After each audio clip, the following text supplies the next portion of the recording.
2002 തിരുവനന്തപുരം ജില്ലയിലെ കാട്ടാക്കട സർക്കിളിൽപ്പെട്ട മലയൻകീഴ് പോലീസ് സ്റ്റേഷനിൽ തച്ചോട്ടുകാവ് എന്ന് പറയുന്ന സ്ഥലത്ത് ഉണ്ടായ ഡബിൾ മർഡർ, ഇരട്ടക്കൊലപാതകം. അത് ഏകദേശം ഇങ്ങനെയാണ്. ഒരു മോഹൻ എന്ന് പറയുന്ന ആൾ ഒറ്റയ്ക്ക് താമസിക്കുന്നു.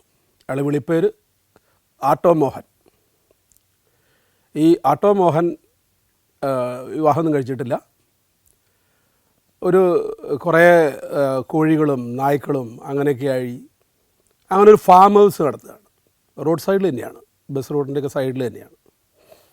അപ്പോൾ ആട്ടോ മോഹൻ്റെ പേരിൽ കുറച്ച് ചെറിയ ചെറിയ കേസുകളൊക്കെ നേരത്തെയുണ്ട്. പക്ഷേ അതിലൊക്കെ അയാൾ ജാമ്യമൊക്കെ എടുത്ത് അങ്ങനെ മുന്നോട്ട് പോവുകയാണ്. ഒരു ക്രിമിനലാണെന്നൊന്നും പറയാൻ കഴിയില്ല, എന്നാലും അങ്ങനെയൊക്കെയുള്ള കുറച്ച് നല്ല തണ്ടും തടിയൊക്കെ ഉള്ള നല്ല ആരോഗ്യവാനായിട്ടുള്ള ഒരു 10-35 വയസ്സ് പ്രായമുള്ള ഒരാൾ ആട്ടോ മോഹൻ. അപ്പോൾ ഒരു ദിവസം ഈ ആട്ടോ മോഹൻ്റെ ഫാം ഹൗസിൻ്റെ പുറത്ത് റോഡ് സൈഡിൽ, ബസ്സൊക്കെ പോകുന്ന റോഡ് സൈഡിൽ ഒരു ചെറുപ്പക്കാരൻ മരിച്ചു കിടക്കുന്നു. പോലീസ് അന്വേഷിച്ചപ്പോൾ വിനു, അതാണ് അയാളുടെ പേര്. അത് ഈ ആട്ടോ മോഹൻ്റെ ഒരു സംഘത്തിൽപ്പെട്ട ഒരാൾ തന്നെയാണ്. അവന് ഒരു ഗ്യാങ്ങൊക്കെ ഉണ്ട്, വലിയ ഇന്നത്തെ പോലെ ഒരു കൊട്ടേഷനൊന്നും പറഞ്ഞുകൂടാ, എന്നാലും അത്യാവശ്യം കാര്യങ്ങൾക്കൊക്കെ ഒരുമിച്ച് പോകാൻ തയ്യാറുള്ള ഒരു ഗ്യാങ്. അങ്ങനെ വിനു മരിച്ചു കിടക്കുകയാണ്. അപ്പോൾ വിനു നാട്ടുകാർ കാണുന്നുണ്ട്. ഈ ആട്ടോ മോഹനൻ അവിടെ നിന്ന്, വീട്ടിൽ നിന്ന്, അവൻ്റെ ഫാം ഹൗസിൻ്റെ ഉള്ളിൽ നിന്ന് അടിച്ച് ഇങ്ങനെ തള്ളി കൊണ്ടുവരുന്നുണ്ട്. അപ്പോൾ വിനു അമിതമായിട്ട് മദ്യപിച്ചിരിക്കുകയാണ്. അമിതമായി മദ്യപിച്ച് വീണ്ടും അങ്ങോട്ട് ചെല്ലും, വീണ്ടും തല്ലും. അങ്ങനെ അമിതമായ മദ്യപിച്ചും തല്ലും കൊണ്ട് റോഡ് സൈഡിൽ കിടന്ന് ആരും ആശുപത്രിയിലൊന്നും എടുത്തുകൊണ്ട് പോകാതെ ഒരുപാട് നേരം അവിടെ കിടന്ന് അങ്ങനെ മരിച്ചു പോയതാണ്. അപ്പോൾ കാര്യങ്ങൾ ഇത്രയായി. അപ്പോൾ എല്ലാവർക്കും പേടിയാണ്, പരിസരവാസികൾക്കൊക്കെ മോഹനെ പേടിയാണ്, ഇടപെടാനോ മറ്റു കാര്യങ്ങളൊക്കെ. പോലീസ് എത്തിയാണ് ആശുപത്രിയിൽ കൊണ്ടുപോകുന്നത്. അങ്ങനെ ആശുപത്രിയിലേക്ക് ബോഡി കൊണ്ടുപോയി കാര്യങ്ങളൊക്കെ കഴിഞ്ഞു. ആട്ടോ മോഹൻ അവിടെ എവിടെയും മാറിയിരുന്നു, അയാൾ ഒഴിവൊന്നും പോയില്ല. ഒരു സന്ധ്യ ആയപ്പോൾ അയാളുടെ അളിയൻ, സഹോദരിയുടെ ഭർത്താവ് തങ്കരാജ് അടുത്തി. ആൾ അത്യാവശ്യം നല്ല ഗുണ്ടയാണ്. ഇവർ രണ്ടാളും കൂടിയും എന്തായാലും മുങ്ങാൻ തീരുമാനിച്ചു, ഒളിവ് പോകാൻ തീരുമാനിച്ചു. ഒളിവ് പോകുന്ന രീതിയാണ് അതിൽ എത്ര നിസ്സംഗതയോട്, എത്ര നിർഭയമായാണ് ചെയ്തതെന്ന് ആലോചിക്കണം. ഒരു തങ്കരാജിൻ്റെ സ്കൂട്ടറിൽ മോഹനെ പുറകിലിരുത്തി ഓപ്പനായിട്ട് ആ ടൗണിൽ കൂടെ തന്നെ പെട്രോൾ അടിക്കാൻ പോവുകയാണ്, അടുത്ത പെട്രോൾ പമ്പിലേക്ക്. പോലീസ്, മലയൻകീഴ് പോലീസ് അവിടെ വന്ന് അത് ഫോളോ അപ്പ് ചെയ്യാവുന്നതിലെടുത്ത ഒരു അവധാനത കുറവ്, അങ്ങനെ വേണമെങ്കിൽ പറയാം, അജാഗ്രത എന്നൊക്കെ വേണമെങ്കിൽ പറയാം. അല്ലെങ്കിൽ അങ്ങനെയൊക്കെയാണത്. അത് ചില ജില്ലകളിൽ ചില സംവിധാനങ്ങളൊക്കെ അങ്ങനെയാണ്, അത്രേ പറയാൻ പറ്റും. അപ്പോൾ അവിടെ പോയി പെട്രോൾ അടിച്ച് തിരിച്ച് അതിലെ തന്നെ ആ ഫാം ഹൗസിൻ്റെ ഫ്രണ്ടിൽ കൂടെ തന്നെയാണ് വരുന്നത്. ഈ വരുന്ന സമയത്ത് അതിന് മുന്നിലൊരു കാസറ്റ് കടയുണ്ട്, അന്നത്തെ കാലത്ത് ഈ കാസറ്റ് ഉള്ള കട. അവിടെ ഒരു ശരത്ത് എന്ന് പറയുന്ന ഒരു 19 വയസ്സായ ഒരുത്തൻ അവിടെ കാസറ്റ് എടുത്ത് ആർക്കോ കൊടുക്കുകയാണ്. അവൻ ഈ ഓപ്പോസിറ്റ് അങ്ങോട്ട് ബാക്കിലേക്ക് തിരിഞ്ഞു നിന്നിട്ട് അതിൻ്റെ ആ റാക്കിൽ നിന്ന് ഒരു കാസറ്റ് എടുക്കുകയാണ്, ഇവിടെ വന്ന് കസ്റ്റമർക്ക് കൊടുക്കാൻ വേണ്ടിയിട്ട്. അപ്പോൾ ഏതാ വേണ്ടതെന്ന് ഇങ്ങനെ ചോദിച്ചുകൊണ്ടിരിക്കേണ്ടി എടുക്കുന്നുണ്ട്. അപ്പോൾ ചെയ്യുന്ന കാര്യം എങ്ങനെയാണ് മനുഷ്യൻ ഇങ്ങനെയൊക്കെ ചിന്തിക്കുന്നത് മനസ്സിലാക്കാൻ കഴിയില്ല. തങ്കരാജ് പെട്ടെന്ന് സ്കൂട്ടർ നിർത്തിയിട്ട് നേരെ ആ കാസറ്റ് കടയിലേക്ക് കയറി ചെന്നിട്ട് ആ ഫ്രണ്ടിൽ അടച്ചു വെച്ചിട്ടുള്ള അതൊക്കെ മാറ്റിയിട്ട് ഉള്ളിലേക്ക് കയറി ചെന്ന് നേരെ കത്തിക്കൊണ്ട് കുത്തി കയറ്റുകയാണ് ഈ ശരത്തിൻ്റെ ഈ സൈഡിൽ ഒറ്റ കയറ്റ്. അത് കഴിഞ്ഞ് രണ്ടാമത്തെ കയറ്റ് നെഞ്ചിന് കൂമ്പിലേക്ക് 2 സ്റ്റാബ്. അത് ആ കത്തി അങ്ങനെ തന്നെ മടക്കി ഇട്ട് കൂളായിട്ട്, ഒരു മർഡർ കഴിഞ്ഞ് ഒരു സമയമായിട്ടുള്ളൂ, അയാളെല്ലാം കുത്തി അല്ലെങ്കിലും അയാൾ അതിൻ്റെ അസോസിയേറ്റ് ആയിട്ട് നിന്ന് പോകാൻ രക്ഷപ്പെടുന്ന ആൾ അവിടെ നിന്ന് രക്ഷപ്പെടാതെ അതേ സീനിൽ അവിടെ നിന്ന് ഒരു 1 മണിക്കൂറിൻ്റെ ഉള്ളിൽ വീണ്ടും അതേ സ്ഥലത്ത് വന്നിട്ട് മർഡർ ചെയ്യാനായിട്ട് ചേരുമ്പോൾ അവൻ്റെ ആ ഇതിനെന്താണ് പറയാമെന്ന് നമുക്ക് മനസ്സിലാവില്ല. അപ്പോൾ ആൾ മരിച്ചിട്ടുണ്ടായില്ല. ആ പയ്യൻ എപ്പോഴോ ഉണ്ടായ എന്തോ ഒരു ദേഷ്യം അത്ര, കാരണം അന്വേഷണത്തിൽ കണ്ടെത്തുന്നതാണ്. അപ്പോൾ കലി പൂണ്ട് നിൽക്കുന്ന മനുഷ്യൻ, അത്രേ ഉള്ളൂ. ഒരു മർഡർ കഴിഞ്ഞ് അല്ലെങ്കിൽ അതിൻ്റെ കൂടെ നിന്ന് അങ്ങനെയൊക്കെയുള്ളൊരു മാനസികാവസ്ഥയിൽ നിന്നിട്ട് ഒരു എത്രമാത്രം ക്രിമിനൽ മൈൻഡാണെന്ന് ആലോചിച്ചു. ഇതിനാണ് പീനോളജിയിൽ ക്രിമിനോളജി പോലെ പോലീസ് സയൻസുകളാണ് പീനോളജി. അതിൽ ഹെഡോണിസം എന്ന് പറയുന്നൊരു മാനസിക ഭാവമുണ്ട്. എന്ന് പറഞ്ഞാൽ ഏതെങ്കിലും ഒരാളോട് പ്രതികാരമോ അക്രമോ മനസ്സിൽ തോന്നിക്കഴിഞ്ഞാൽ അത് ചെയ്തു തീർക്കുമ്പോഴുള്ള മാനസിക സുഖം, അതാണ് ഹെഡോണിസം. അതായത് he is not at all bothered about the punishment and its consequences. ഇതിങ്ങനെ ചെയ്താൽ ശിക്ഷ കിട്ടുമോ, അതിനെന്ത് പ്രത്യാഘാതമാണ്, പോലീസ് അറസ്റ്റ് ചെയ്യുമോ, ജയിലിൽ ഇതിനെക്കുറിച്ചൊന്നും യാതൊരു ബോധറിങ് ഇല്ലാതെ അങ്ങനെയുള്ളവരാണ് ക്രിമിനൽസ് ആകുക. ആ ഭാവത്തെയാണ് ഹെഡോണിസം. ഇതൊക്കെ ഹെഡോണിസത്തിൻ്റെ പക്ക എക്സാമ്പിളാണ്. അവരും കുത്തി ആശുപത്രി ചെന്ന് പോലീസിൻ്റെ ഭാഷയിൽ പറഞ്ഞു കഴിഞ്ഞാൽ, കേസ് ഡയറി ഭാഷയിൽ പറഞ്ഞു കഴിഞ്ഞാൽ, ചികിത്സയിലിരിക്കെ ചികിത്സ ഫലിക്കാതെ മരണപ്പെട്ടു. അപ്പോൾ 307 307 കേസെടുത്തു, 302 അത് അവസാനിച്ചു. രാത്രി 8 മണിയായപ്പോൾ ഒരാളവിടെ വന്നു. അയാൾ പൂക്കടക്കണ്ണൻ, ഈ തങ്കരാജിൻ്റെയും ഓട്ടോൻ്റെയൊക്കെ ഗാങ്ങിൽപ്പെട്ട ഒരാളാണ്. പൂക്കടക്കണ്ണൻ എന്ന് പറയാൻ കാര്യം ഇയാൾക്ക് പൂക്കച്ചവടമാണ്. ചെറിയ പൂക്കച്ചവടമൊന്നുമല്ല. കേരളത്തിൽ നിന്ന് ബാംഗ്ലൂർ, ചെന്നൈ ഇവിടേക്കൊക്കെ ഫ്ലൈറ്റിലൊക്കെ അങ്ങനെ ഫ്ലൈറ്റിൽ സഞ്ചരിക്കുന്ന ഗുണ്ടയാണ്.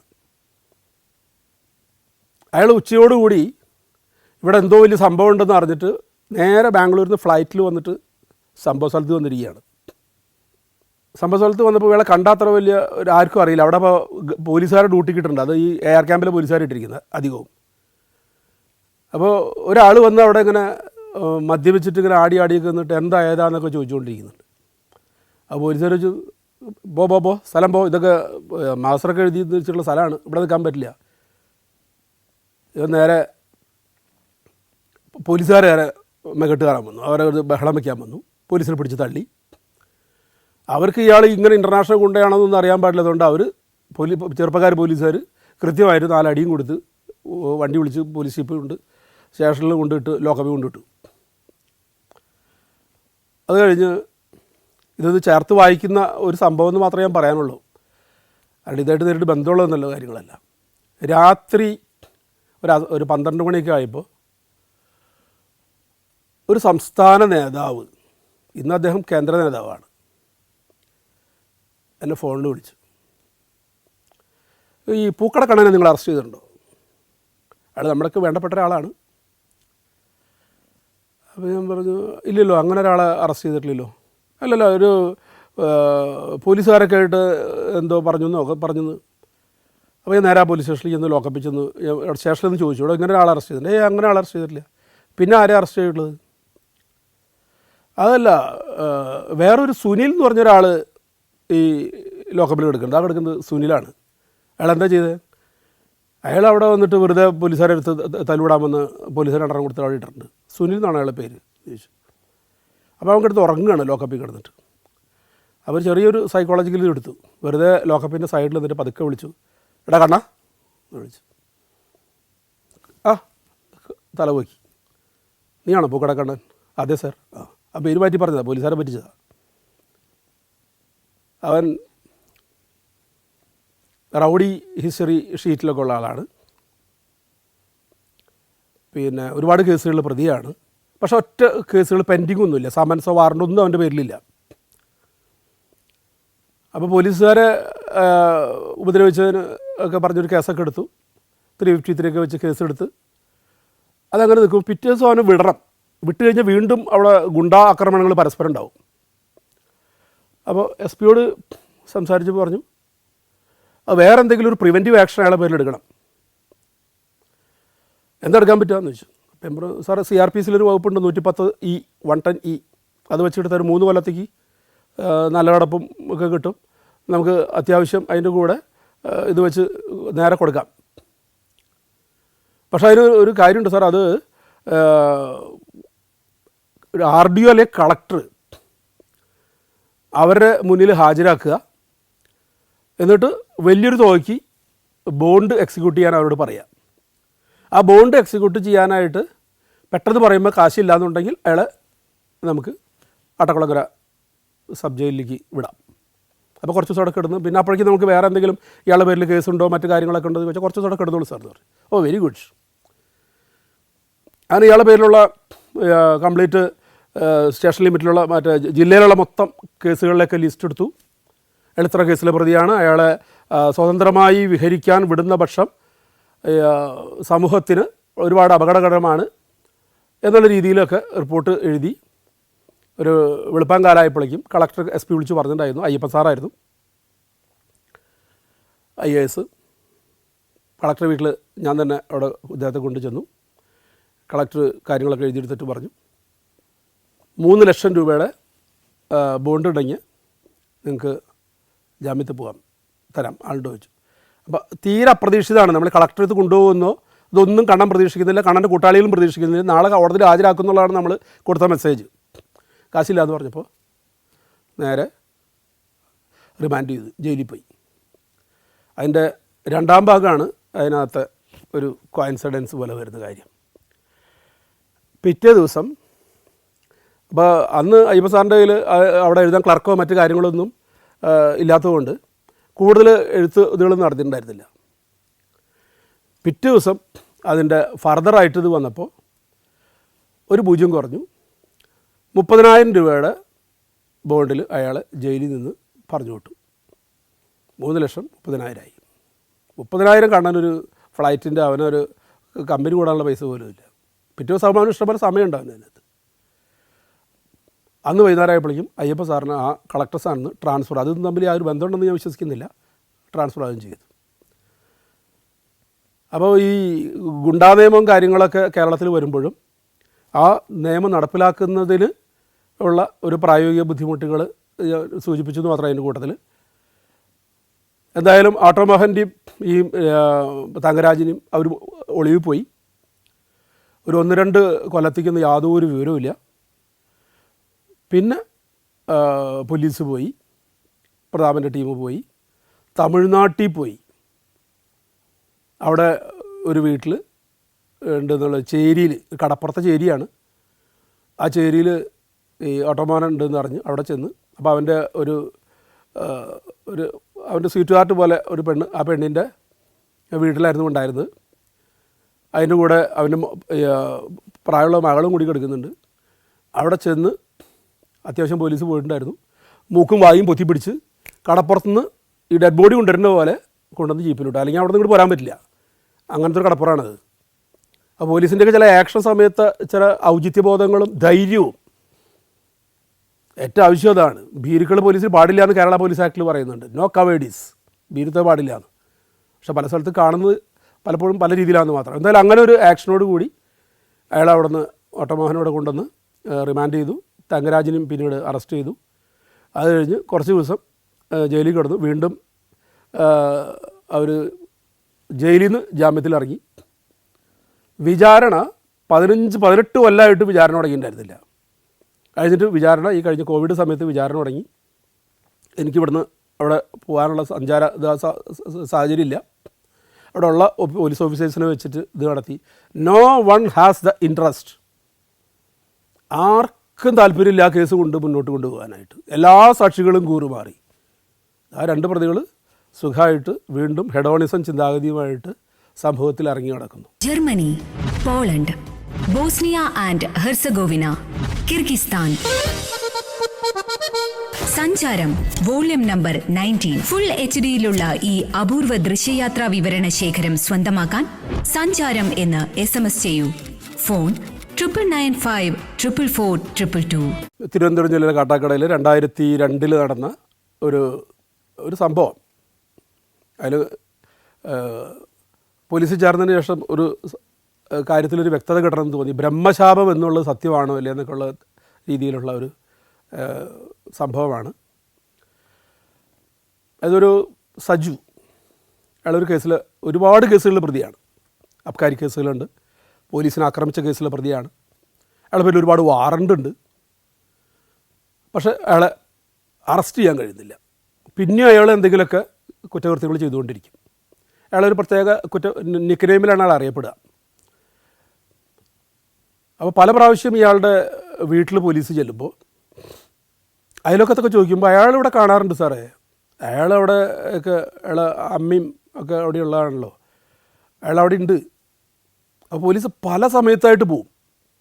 പകൽ പോകുന്നു, രാത്രി 8 മണിക്ക്, ചില ദിവസം 10 മണിക്ക്, ചില ദിവസം വെളുപ്പിന്. എന്ന് ചെന്നാലും സജുവിനെ കിട്ടില്ല.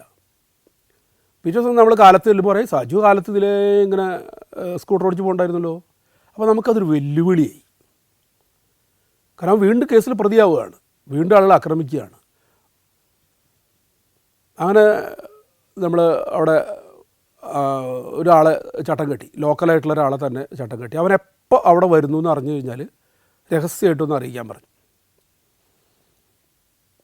അപ്പോൾ ഒരു രാത്രി ഒരു 12 മണിയായപ്പോൾ പറഞ്ഞു, സാർ എത്തിയിട്ടുണ്ട് കേട്ടോ, സജു വീട്ടിലെത്തിയിട്ടുണ്ട്. അപ്പോൾ പോലീസ് പാർട്ടി സന്നാഹമായിട്ട് സ്റ്റേഷനിൽ റെഡിയാണ്.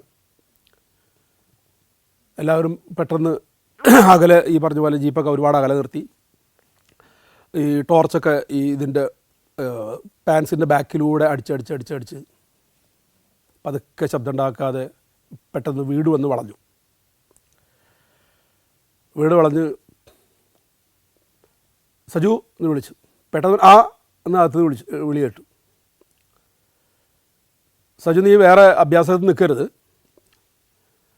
എല്ലാ പോലീസും ഇതിൻ്റെ പുറത്തുണ്ട്, വീടിൻ്റെ പുറത്തുണ്ട്, നീ സറണ്ടർ ചെയ്യണം, നീ പുറത്തേക്ക് വരണം. പിന്നെ ഒരു അക്ഷരം യാതൊന്നും ഇണ്ടില്ല. അപ്പോൾ ഇവൻ്റെ വീട്ടിലാണെന്നുണ്ടെങ്കിൽ ഇവൻ കുറേ നായ്ക്കളെ വളർത്തുന്നുണ്ട്. അതിങ്ങനെയുള്ള ഈ തിരുവനന്തപുരം ജില്ലയിൽ പല സ്ഥലത്തും കണ്ടിട്ടുണ്ട്, ഒരുപാട് നായ്ക്കളെ വളർത്തും. അപ്പോൾ എത്രയും അകലെന്ന് പോലീസിനെ കാണുമ്പോഴേക്കും നായ്ക്കൾ കിടന്ന് കുരച്ച് ബഹളം ഉണ്ടാക്കും. അപ്പോൾ ഇവർക്കൊരു സൈൻ കിട്ടും. അപ്പോൾ കൂട്ടത്തിൽ ഒരു തത്തമ്മയുണ്ട് വീട്ടിൽ. ഈ തത്തമ്മ എന്ന് പറഞ്ഞാൽ വളരെ ബുദ്ധിയുള്ള തത്തമ്മയാണ്. കാരണം അവർ പരിചയമില്ലാത്ത ആളെ കണ്ടാൽ മാത്രം ഈ 2 വാക്കുകൾ പറയും. സജു കള്ളൻ, സജു കള്ളൻ കൃത്യമായിട്ട് പറയും. അപ്പോൾ അകത്ത് ഇതെല്ലാതും കഴിഞ്ഞിട്ടാണ് നമ്മൾ അകത്ത് ചെല്ലുന്നത്. അപ്പോൾ കുറേ നേരം കഴിഞ്ഞിട്ടും എങ്ങനെ ഇത് ഓപ്പറേറ്റ് ചെയ്യണമെന്ന് പോലീസ് പോയവർക്കൊരു ധാരണയില്ല. കാര്യം അറ്റാക്ക് ചെയ്യും, അകത്ത് കയറി അവൻ വെട്ടും. പോലീസുകാർക്ക് എല്ലാവർക്കും ആർക്കായാലും ജീവന് ഭയം ഉണ്ടാവുമല്ലോ. അപ്പോൾ ഒരു വാതിലിൻ്റെ അവിടെ ഒരു എസ്ഐയും ബാക്കിലെ വാതിലിൻ്റെ അവിടെ വേറൊരു എസ്ഐയും കുറച്ച് ആത്മധൈര്യമുള്ള പോലീസുകാരും കൂടി നിന്നു. ഒരു മണിക്കൂറോളം കഴിഞ്ഞപ്പോൾ നമ്മൾ സ്ത്രീകൾ അകത്തുള്ളവരുടെയൊക്കെ പുറകെ വശത്ത് പുറത്തേക്ക് ഇറക്കി. എന്നിട്ട് നമ്മൾ ഫ്രണ്ടിൽ നിന്ന് പറഞ്ഞു, ബാക്കിൽ നിന്ന് പറഞ്ഞു, ഒരു കാരണവശാലും ഫ്രണ്ടിൽ വാതിൽ തുറക്കരുത്. ഞങ്ങൾ 2 കൽപ്പിച്ച് തോക്കടക്കം ഞങ്ങൾ അകത്തേക്ക് കയറുകയാണ്, റിവോൾവർ ഉണ്ട്, ഞങ്ങൾ കയറുകയാണ്. അങ്ങനെ തെക്ക് വശം, ഇപ്പോഴും ഓർമ്മയുണ്ട്, തെക്ക് വശം വാതിൽ തുറന്ന് അകത്തേക്ക് കയറി. അവനെ മുന്നിൽ കണ്ടു. അവൻ്റെ കയ്യിൽ വലിയ വെട്ടുകത്തിയുണ്ട് കയ്യിൽ. പെട്ടെന്ന് കാണാം ആ ബാക്കിലെ വാതിൽ അവിടെയുള്ള എസ് ഐയെ തുറന്നു കൊടുത്തു. ഇന്നും എനിക്കറിയില്ല, പോലീസുകാർക്ക് അറിയില്ല എന്തിനാണ് എസ് ഐ ആ വാതിൽ തുറന്നു കൊടുത്തതെന്നുള്ളത്. അവൻ നേരെ അപ്പുറത്തേക്ക് എടുത്ത് ചാടി അവിടെ കാവൽ നിന്നിരുന്ന 2 പോലീസുകാർ അവരെ തുരുതുര വെട്ടി വളരെ സാവധാനം. ഇവിടെയുള്ള ഒരു വെട്ടുകൊണ്ട് പോലീസുകാർ ഇങ്ങനെ ചോരയെ കുളിച്ച് ഈ അകത്തുള്ളവരും പുറത്തുള്ളവരൊക്കെ വരുമ്പോൾ പെട്ടെന്ന് എല്ലാവരും പകച്ചു പോകില്ല. എല്ലാവരും അവൻ ഓടി നിന്നില്ല. ആ രക്തം പുരണ്ട വെട്ട് കത്തിയും കൊണ്ട് അങ്ങനെ പതുക്കെ ഒരു വാഴത്തോട്ടത്തിൻ്റെ അപ്പുറത്ത് കൂടെ കടന്നുപോയി. ഒരാളവർ ചേസ് ചെയ്തു പോലും ഉണ്ടായില്ല. അപ്പോൾ ഞാൻ സ്റ്റേഷനിലിരിക്കുകയാണ്. അവിടെ നിന്ന് കിട്ടുന്ന റിപ്പോർട്ട് ഇതാണ്. ഇനി ഇവൻ എന്ത് ചെയ്യും? അവൻ അതോടുകൂടി മുങ്ങി, കിട്ടാനൊരു വഴിയില്ല. കുറേ നാളുകൾക്ക് ശേഷം അവനെ തമിഴ്നാട് പോലീസ്, നാഗർകോവിൽ പോലീസ് അവിടെ മോഷണത്തിന് ഇടയിൽ അവനെ അറസ്റ്റ് ചെയ്തു. ഒരു മോഷണമാണ് പ്രധാനമായിട്ടും, മോഷണം കൊലപാതകമാണ് അവന് പ്രധാനമായിട്ടും. മർഡർ ഇല്ല എന്ന് മാത്രമേ ഉള്ളൂ. അവിടെ ഒരു വലിയൊരു സ്ഥാപനം മോഷ്ടിക്കാൻ ശ്രമിച്ചതിൻ്റെ ഭാഗമായിട്ട് അവിടെ നിന്ന് തമിഴ്നാട് പോലീസ് അവൻ്റെ കൺഫഷനിൽ, അവൻ്റെ മൊഴിയിൽ കേരളത്തിലൊക്കെ പല കേസുകളും ഉൾപ്പെട്ടിട്ടുണ്ടെന്ന് പറഞ്ഞ് അവൻ്റെ മദർ സ്റ്റേഷൻ ആയതുകൊണ്ട് ഇവിടേക്ക് മലയൻകീഴ്ക്ക് അവർ ഇൻറ്റിമേഷൻ തന്നു. ഇങ്ങനെ സജു അവിടെ പോലീസിൻ്റെ കസ്റ്റഡിയിലുണ്ട്. അവിടെ ഒരു കോടതിയിൽ അവിടുത്തെ ജയിലിലാക്കിയിട്ടുണ്ട് എന്ന് പറയും. അങ്ങനെ ഇവിടുത്തെ കടാക്കട കോടതിയിൽ ബ്രിങ്ങപ്പ് വാറണ്ടിന് വേണ്ടി നമ്മൾ പ്രൊഡക്ഷൻ വാറണ്ടിന് വേണ്ടി ഇവിടെ കടലാസ് കൊടുത്ത് അവനെ കടക്കട കോടതിയിൽ ഹാജരാക്കി നമ്മൾ 5 ദിവസത്തെ കസ്റ്റഡി വാങ്ങിച്ചു. അപ്പോൾ കസ്റ്റഡി വാങ്ങിക്കുമ്പോൾ ഞാൻ എഴുതി കൊടുക്കേണ്ടത് എങ്ങനെയാണ്? അഫിഡവിറ്റ് എഴുതി കൊടുക്കണം. അതായത് അതിന് ലാസ്റ്റ് പറയുക, ഈ ആളെ ശാരീരികമായോ മാനസികമായോ ഒരു തരത്തിലും ഹരാസ് ചെയ്യുന്നതല്ല, ഇത് സത്യം, ഇത് സത്യം, ഇത് സത്യം. ഇത് പറഞ്ഞു എഴുതുന്നത് കാട്ടാക്കട സർക്കിൾ ഇൻസ്പെക്ടർ എന്ന് പറഞ്ഞിട്ടില്ല. തൃശ്ശൂർ, ഇരിങ്ങാലക്കുട, കൊറ്റനല്ലൂർ ഇന്ന വീട്ടിൽ ഇന്നാളുടെ മകൻ ഇന്നാളെന്ന് പറഞ്ഞാൽ എഴുതി കൊടുക്കുന്നത്. കാരണം ഇതിൻ്റെ എന്ത് ഉത്തരവാദിത്വം? സർവീസിന് പോയാൽ പോലും എനിക്ക് തന്നെ കിട്ടും. അവരുടെ സാധനം അവർ പ്രൊട്ടക്ഷൻ കിട്ടില്ല, സർക്കാർ പ്രൊട്ടക്റ്റ് ചെയ്യില്ല, നമ്മൾ പ്രൊട്ടക്റ്റ് ചെയ്തോളാം. നമ്മുടെ കയ്യിൽ നിന്ന് കാശ് എടുത്തിട്ട് വക്കീലിന് വെച്ചോളാം, അതിലെന്തെങ്കിലും ഒരു വ്യത്യാസം വന്നു കഴിഞ്ഞാൽ. കാരണം അങ്ങനെ പറഞ്ഞ് നമ്മൾ ഇവിടുത്തെ കൊണ്ടുവന്നിട്ട് ഇയാളെ എന്തെങ്കിലും ഉപദ്രവിക്കുകയോ മറ്റു കാര്യങ്ങൾ ചെയ്താൽ തിരിച്ച് 5 ദിവസം കഴിഞ്ഞ് കോടതിയിൽ കൊണ്ട് ഹാജരാക്കുമ്പോൾ മജിസ്ട്രേറ്റ് ചോദിക്കും, നിങ്ങൾക്ക് എന്തെങ്കിലും ബുദ്ധിമുട്ടുണ്ടായോ കസ്റ്റഡിയിൽ വെച്ച്? അപ്പോൾ അവർ പറയാണ്, എന്നെ ഒരുപാട് ഉപദ്രവിച്ചു, എന്നെ ഇടിച്ചു, എന്നെ കയ്യും കാലൊക്കെ ഇതാക്കി എന്ന് പറഞ്ഞാൽ അതുപോലെ എന്നെ പച്ചമഷിയിൽ എഴുതിയെടുക്കും മജിസ്ട്രേറ്റ് നേരെ. അപ്പോൾ ഞാനാണ് ചെയ്യുന്നത്, എൻ്റെ പേരിൽ കേസ് എടുക്കും. ഇത്ര റിസ്ക് ഉണ്ട്.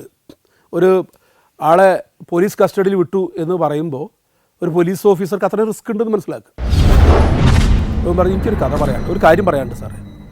ഞാൻ ഇവിടെ ഒന്ന് പറയണില്ലേ സാറേ, ഞാൻ സാറിൻ്റെ മുറിയിലേക്ക് അങ്ങോട്ട് വരാം, അവിടെ വന്നിരുന്ന് പറയാം. അതത്ര വലിയ പരമരഹസ്യം, അതങ്ങനെയാണ് സാർ. എൻ്റെ റൂമിൽ വന്നു, ഞാൻ വാതിലൊക്കെ അടച്ചു, ജനലൊക്കെ അടച്ചു. പോലീസ് സ്റ്റേഷൻ്റെ വാതിലും ജനലും ഒരിക്കലും അടക്കില്ല, റെയിൽവേ സ്റ്റേഷൻ്റെയും പോലീസ് സ്റ്റേഷൻ്റെയും ഒന്നും. എന്നാലും അന്ന് ചില സന്ദർഭങ്ങളിലൊക്കെ ഇങ്ങനെ ഇൻട്രോഗേഷൻ സമയത്തൊക്കെ ചിലപ്പോൾ അടക്കി, ഇപ്പോൾ അടക്കൽ കുറവാണെന്ന് തോന്നുന്നു. അങ്ങനെ അടച്ചു. അപ്പം പറഞ്ഞ കഥ എന്താണ്,